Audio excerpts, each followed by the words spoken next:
Thanks for listening to Uncle Sam's Soccer Podcast, keeping you up to date with the latest in American soccer. And don't forget to subscribe.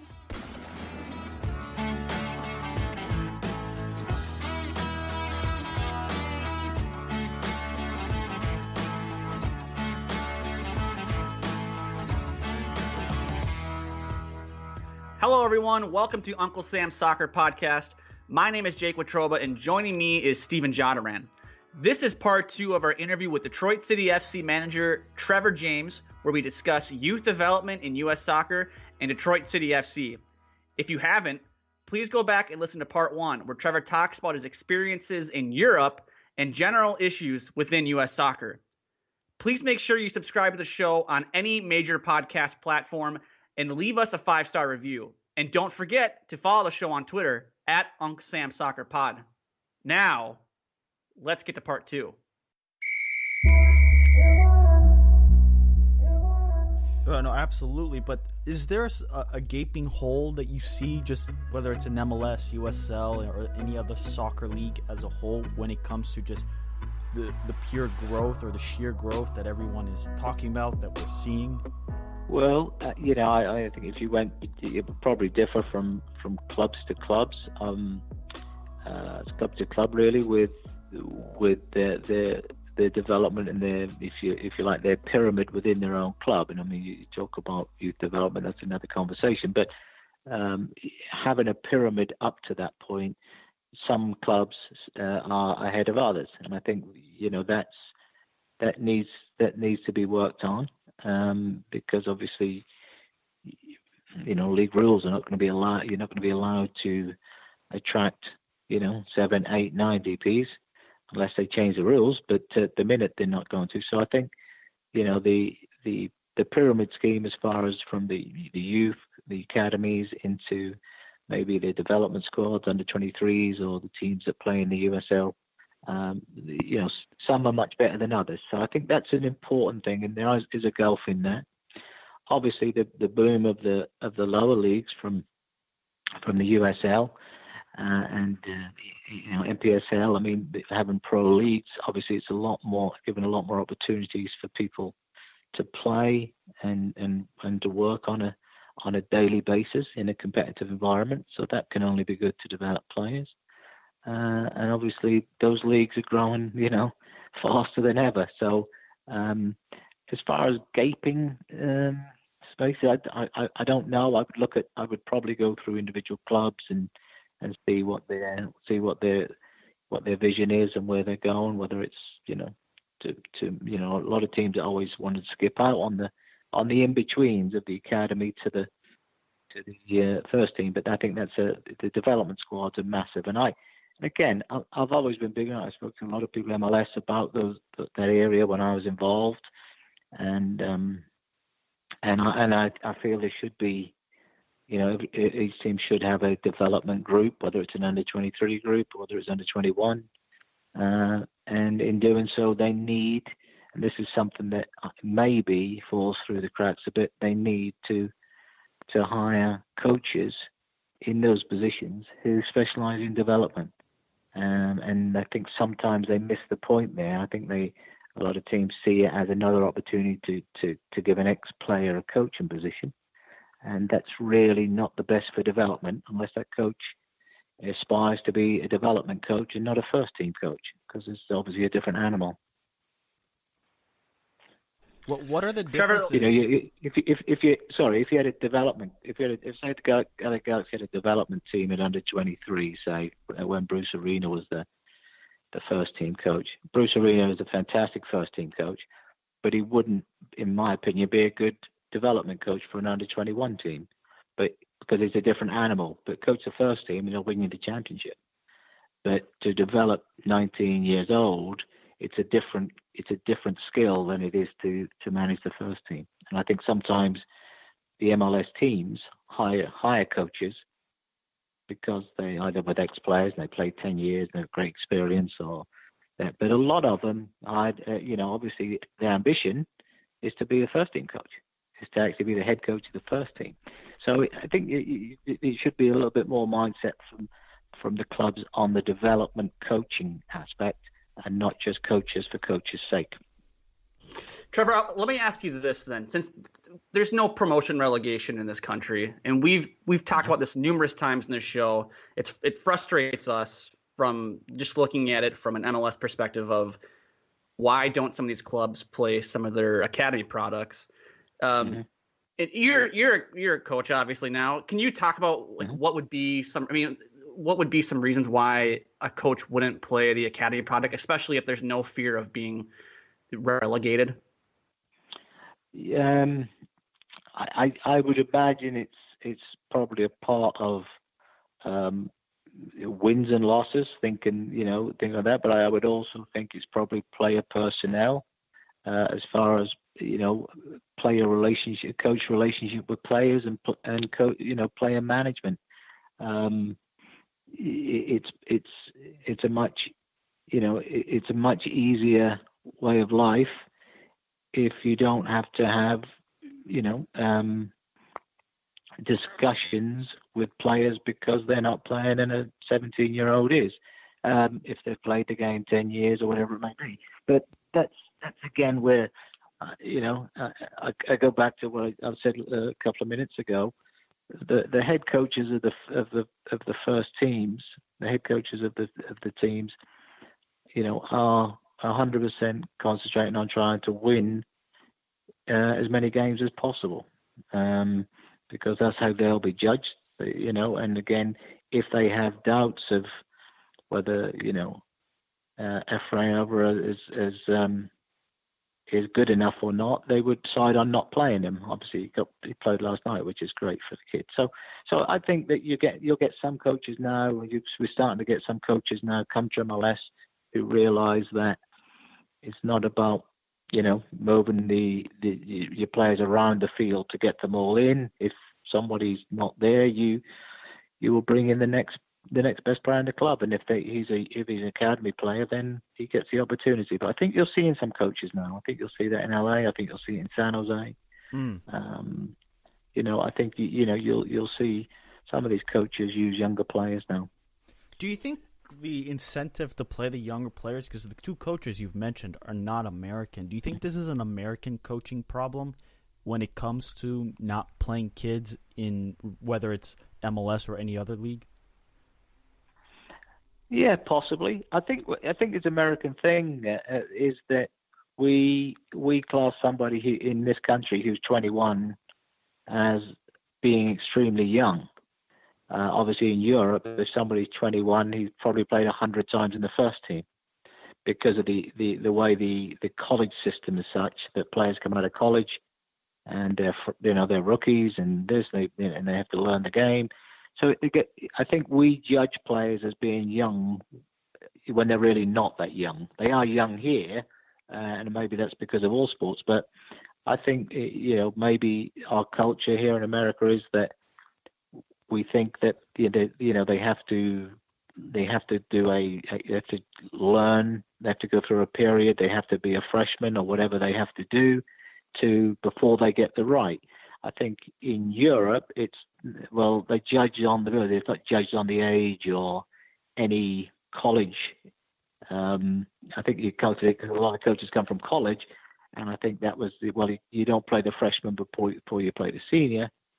But obviously in pro soccer, you play whichever is going to give you the best chance today, regardless of that. But I think we side on, and I talk about us in the US here, our culture, we side on thinking that 21, 22-year-olds are still very young, where obviously you're looking at a 17, 18-year-old probably in Europe. So I think that may be a little bit of why we don't put players in earlier.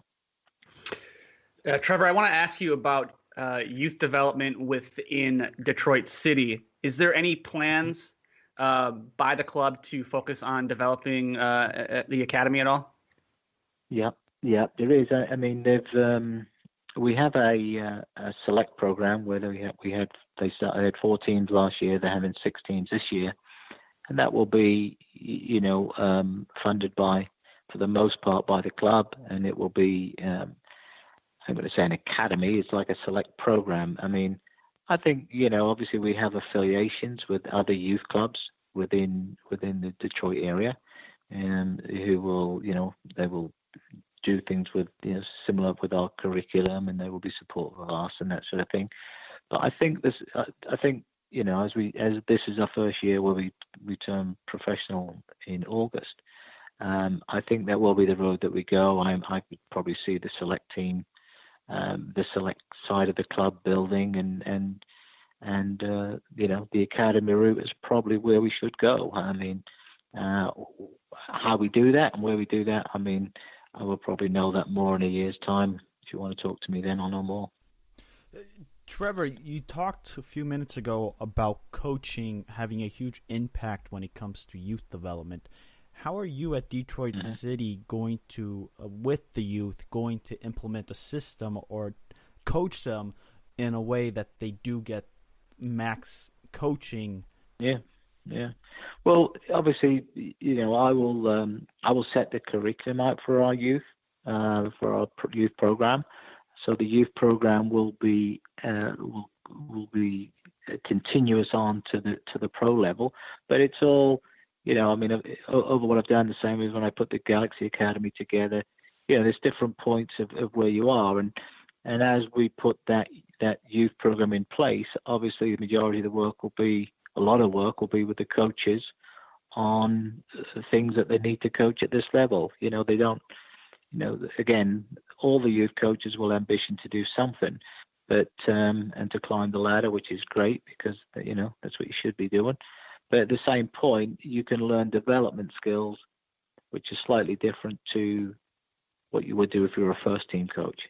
There's a lot of things that a lot more coaching you need to be done on the development side than you would for a first team coach. So the curriculum that I'll put together, I have put together, will be followed, and hopefully that that gives the coaches and the kids the opportunity to develop, so they are ready to play at the higher levels when they get there, when they get to those ages.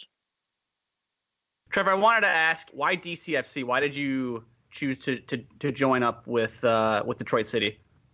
Mm-hmm. Good question. I mean, I didn't know much about the club. I was at home in California, and I didn't, my last job was in Indy, and I had one or two opportunities to go back in MLS at different levels and different roles and responsibilities. So I was thinking about going back this year. I was going to go back to work this year, and then I got a call from the CEO, asking, saying their coach, who they were, and their coach was leaving, and had taken a job in Memphis, so they had a coaching position. They'd spoken to some people, wanted to know if I'd be interested in speaking to them. So I said, yeah, let's see, I'll talk with you. And then so in the meantime, I had a look, saw what they were doing, and obviously saw that it is very much a community-based club. The ownership, 4 or 5 guys started it, and virtually from an adult co-ed league, they got together and they put this team together. And what they've achieved in the first 2 years is unbelievable. So I could see that the work they'd done. I knew the work that it would take to do it. They talked to me because they obviously were going to turn and go professional this year. So they wanted a coach, general manager who was full time, who could run the certainly the technical side of it. Somebody who had experience with players and agents, and the rules of MLS and USL and everything else you need to know. And obviously to take that team into the pro level. So that was what intrigued me. After talking with my wife, she thought, it's an opportunity. Let's go and try and build something. And can we do something with the club? So that's really how it turned out. And then the next time they asked me to come out, so I flew out to Detroit, spent a day with the guys, and learned about what their vision was and stuff. And again, it's very much, we're now starting from scratch as far as the pro. So it's going to be, a lot of work to do as far as getting a technical staff together, getting a team together. Actually, 2 teams. One team to play in the NPSL league with a lot of college players, and then another team to play in the pro league, because the college players won't be eligible and they go back to school. So it's a little bit awkward this year, but yeah, exciting challenge. And the way they talked to me and what they wanted to do excited me. I thought it was the right thing doing things in the right way for people in the community. So, it was an opportunity to actually roll my sleeves up and try to help if I could. So that's really what talked me into it. So what is you talked a little bit about it running, I guess, two squads almost, or two separate teams with the college and the professionals. But what is 2019 going to look like for Detroit City FC? Well, as I said, with the two seasons as such, obviously we play in the NPSL from May through July, and then we go into the Pro League, the Founders Cup Pro League, from August the 5th. So, and it goes August through November.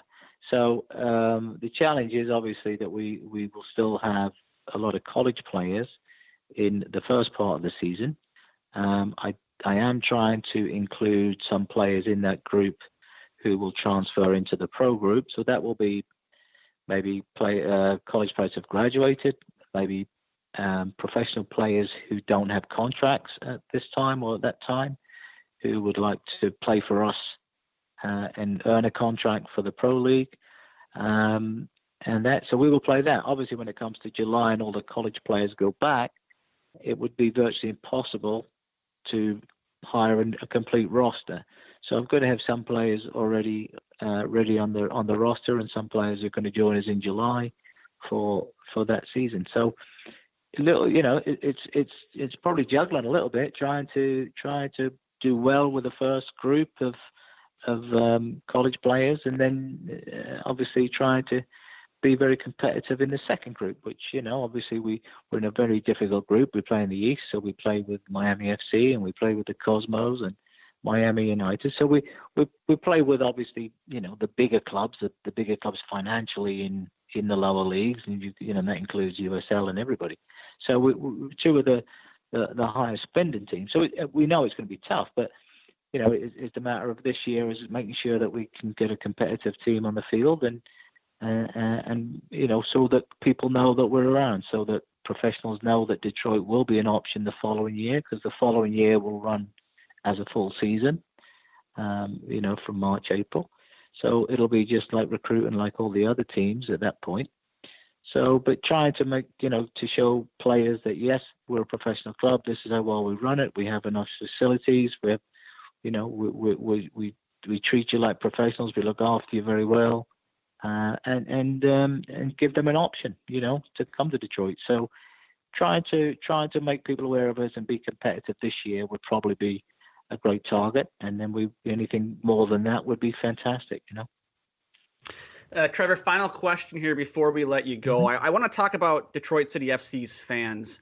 I've seen some pieces written on them. I've seen even some short videos on them. They seem like a very rowdy bunch. I mean, it definitely has a very European feel to the supporter section over there. What about the club that resonates so much with the fans? Like, why are the fans the way they are over there? Yeah, I don't know why the fans act the way they do, but I've got to say they're a unique group. I mean, as I said, one of the main things that drew me to the club was how much the community is rally around what they do, and the support of the people from the city of Detroit. Obviously, it is Detroit's team. I mean, it's the only team here.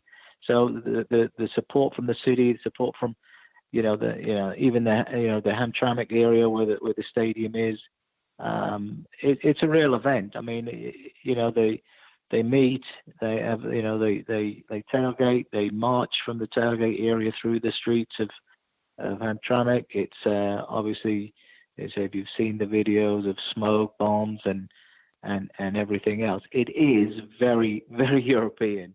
Yeah, you could be in Germany or even somewhere in the stands with a lot what goes on. So it's their club. I mean, I've had a couple of times I've been here in the last month or so. With a meet and greet with the fans, and I might as well have been standing in the stands. It was a sing song. It was the people obviously extremely committed to their club. So hopefully I can do some good things and make them happy for them. So, but no, it's been very good. The fans have been very supportive of the club. They've been very supportive of myself. They were very supportive of the coaches before. Who've done a great job. So I think they really feel the club is theirs, and that's, as you said, like in Europe, that's what you feel. It's sort of gaining popularity here in the United States in MLS and such, but it is very much the supporters who feel that they own this club. So that's not having an owner, a multi-billionaire owner of such, like a lot of teams. It functions on a much more, everybody sort of mucks in and make this as a great event, and that's what the games have turned into, events rather than just a soccer game. So I've just got to focus on the game and not get carried away watching the crowd, I suppose. No, that would be it's one of the bucket list items here on the show, is to go to a game in Detroit. Absolutely. To experience. Let me know when you're coming. Let me know when you're coming. Oh, we will. We will make sure. We will try to make the drive. Trevor, thanks again for speaking with us. I just wanted to give you an opportunity to plug anything you wanted to about the club, yourself, social media, or whatever it may be.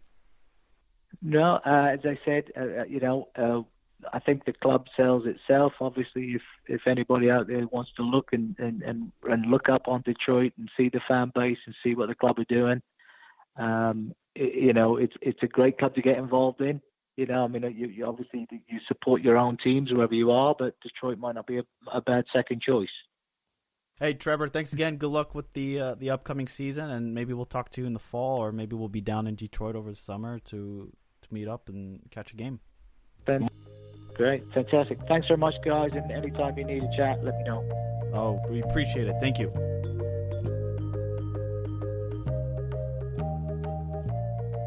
Thanks again to Trevor James for joining us today on Uncle Sam's Soccer Podcast. He provided a lot of interesting perspective from the youth development to the happenings at Detroit City FC. A lot of good information our listeners should be able to take away from this interview, right, Stephen? Oh, absolutely. I mean, one just quick note I really had not thought of until Trevor talked to us about it was the coaching hats that a lot of clubs have are, you typically just think, every coach wants to be a first-team coach, which what you got to pay attention to is that coaching, what a first-team coach is and does is a little bit different to what a coach does in an academy and to its players. So it's a fascinating draw and just comparison, an eye-opener to the world of coaching.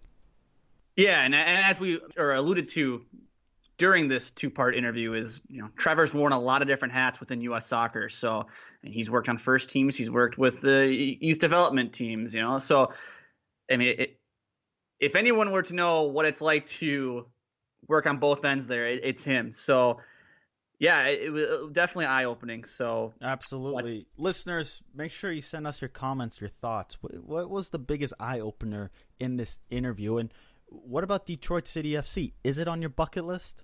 Yeah, Detroit City FC will be a bucket list item for myself and yours for sure, Stephen. Mm-hmm. But that's it for today's show. Make sure you follow the show on Twitter at Uncle Sam Soccer Pod. Make sure you follow Stephen at Stephen Jodaran and myself at Jake Watroba. Don't forget to follow Armand Kafai too at Armand Kafai. For Stephen, I'm Jake. We'll talk to you guys next time. Deuces.